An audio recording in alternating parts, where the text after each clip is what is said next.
Open your refrigerator and look at a carton of eggs. Every one of those eggs came from a hen. That sounds obvious. Hens lay eggs. Roosters do not. But now follow that thought one step farther. To get millions of egg-laying hens, hatcheries have to hatch millions of chicks. And chicks do not all hatch female. Roughly half are male. So where are they?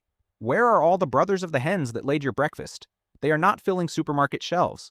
They are not usually becoming the chicken breasts or drumsticks in the meat aisle. They are not growing up as roosters on peaceful farms. In the modern egg industry, male chicks create one of the strangest and most uncomfortable problems in agriculture. Because a male chick from an egg-laying breed is born into a system that does not know what to do with him. And that raises the question, why don't we eat male chickens? The first answer is important. We can. Male chickens are edible. Roosters have been eaten by humans for thousands of years. In many food traditions, older roosters are used in soups, broths, stews, and slow-cooked dishes. Their meat can be tougher than the tender chicken most people buy today, but tougher does not mean useless. A rooster is not poisonous. A rooster is not biologically inedible. The real answer is much stranger. Modern agriculture did not create one kind of chicken. It created two. One chicken for eggs, one chicken for meat. They are the same species, but they have been pushed by selective breeding in completely different directions. A modern laying hen is built for egg production. Her body is optimized to lay many eggs in a year. She is relatively light, efficient, and productive. The goal is not to turn feed into breast meat as quickly as possible. The goal is to turn feed into eggs. A modern broiler chicken is different. A broiler is built for meat. It grows extremely fast. It puts on muscle quickly. It reaches market weight in weeks, not months. Its entire body has been shaped by generations of breeding around one purpose: produce a lot of meat quickly and efficiently. Both are chickens, but in the food system, they are almost different machines. That split created the male chick problem. If you run an egg farm, you need hens. You need females that will grow into laying birds. A male chick from a layer breed cannot lay eggs. That alone makes him useless to the farm's main purpose. But why not raise him for meat? Because he is not a broiler. He comes from a line bred for egg production, not rapid meat growth. He usually grows more slowly, stays smaller, and converts feed into meat less efficiently than a specialized meat chicken. That means every day you feed him, the cost rises. Food costs money, housing costs money, labor costs money, space costs money, transport costs money. And at the end, he still may not produce the kind of large, tender carcass modern chicken companies are built to sell. In a backyard flock, that might not matter much. A family can raise a few extra roosters, use them for breeding, or cook them slowly. But in a commercial hatchery producing enormous numbers of chicks, small inefficiencies become huge. The industry asks a cold question. What is this animal for? For a laying hen, the answer is eggs. For a broiler, the answer is meat. For a male chick from an egg-laying breed, the answer becomes painfully unclear.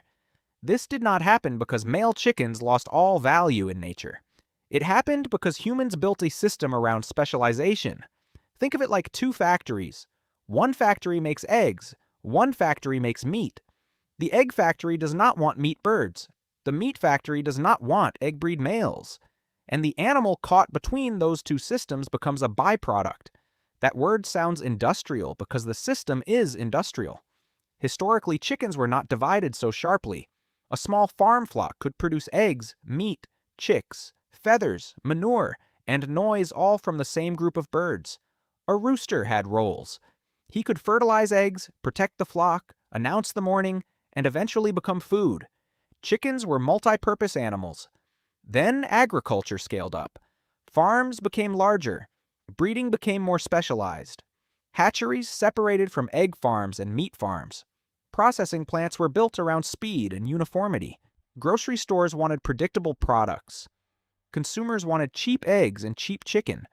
The result was efficiency. But efficiency often creates leftovers. In the egg industry, the leftover is the male chick. For decades, the standard solution has been male chick culling, killing unwanted male chicks shortly after hatching. It is one of the most controversial practices in modern egg production, and it exists not because the chicks are sick, but because they are male in a system built for female egg layers. That is a hard fact to sit with. A perfectly healthy animal can be born economically unwanted because it does not match the job humans assign to its breed. The chick did nothing wrong. The biology is ordinary. The system is the strange part. And this system is much bigger than most people imagine. Modern egg production does not begin at the supermarket. It begins with breeding companies, hatcheries, sexing, sorting, pullets, laying houses, feed systems, grading, packaging, transport, and retail shelves. By the time an egg reaches your refrigerator, a huge hidden chain has already done its work. Most shoppers see only the carton. They do not see the hatchery. They do not see the sorting. They do not see the male chicks. And because the male chicks are invisible, the problem stays invisible. But there is another possible path. What if hatcheries could know whether a chick is male or female before it hatches? That is the idea behind in-ovo sexing.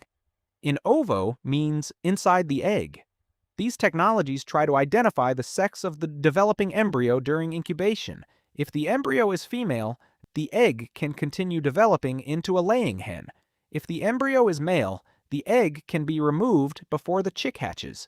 Different systems use different methods.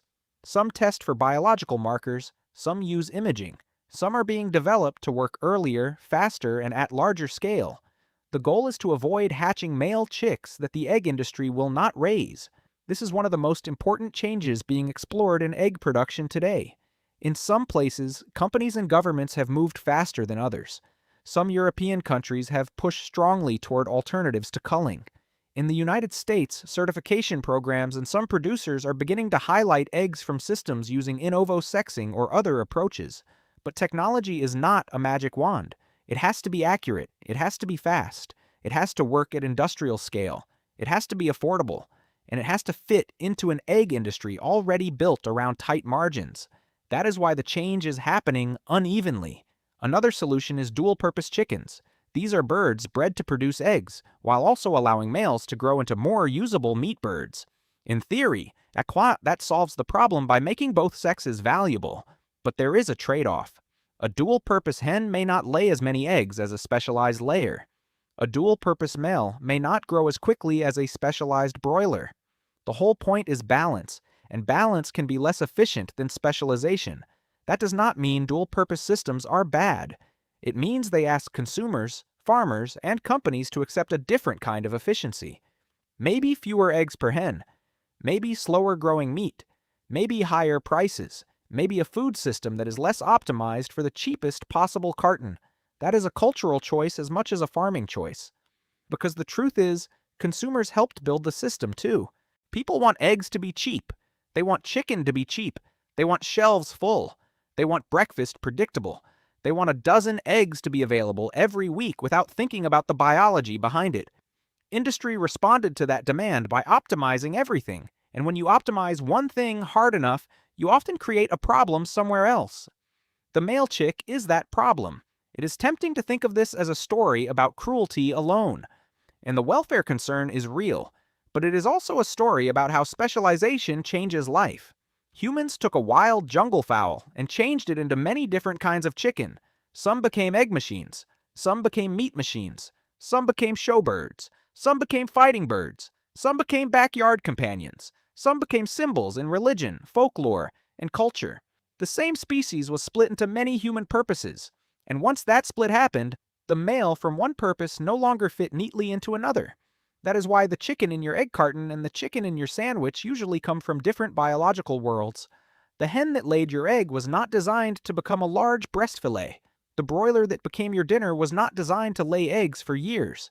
And the male chick from a layer line was born into the gap between those two designs. So why don't we eat male chickens? We sometimes do. Roosters can be eaten. Young males can be raised. Some farming systems use them. Some cultures cook them. Some small farms still treat chickens more like multi-purpose animals. But in the mainstream industrial system, male chicks from egg-laying breeds are usually not raised for meat because specialized broilers do that job faster, cheaper, and more predictably. That is the real answer. Not biology alone. Economics, breeding, supply chains, consumer expectations, and a system built to separate eggs from meat so completely that half the chicks in one side of the system became unwanted. This is what makes the egg carton in your fridge stranger than it looks. It seems simple. 12 eggs, clean shells, maybe a label about cage-free, organic, pasture-raised, or omega-3. But behind those eggs is a question most people never ask. What happened to the chicks that could never lay them? The answer is changing in some places. In-ovo sexing may reduce or eventually replace chick culling in more egg systems. Dual-purpose breeds may grow in niche markets. Consumers may begin asking harder questions about what kind of eggs they want to support. But for now, the hidden story remains. The modern chicken is not one animal doing one natural job. It is a species divided by human demand. One line for eggs, one line for meat, one sex valued, one sex discarded, and all of it began with a simple biological fact that became an industrial problem. Hens lay eggs. Roosters do not. What do you think is the best solution? In-ovo sexing, dual-purpose breeds, or changing how eggs are produced? Leave your answer in the comments and subscribe to Andy for more strange stories about food, animals, and the hidden systems behind everyday life.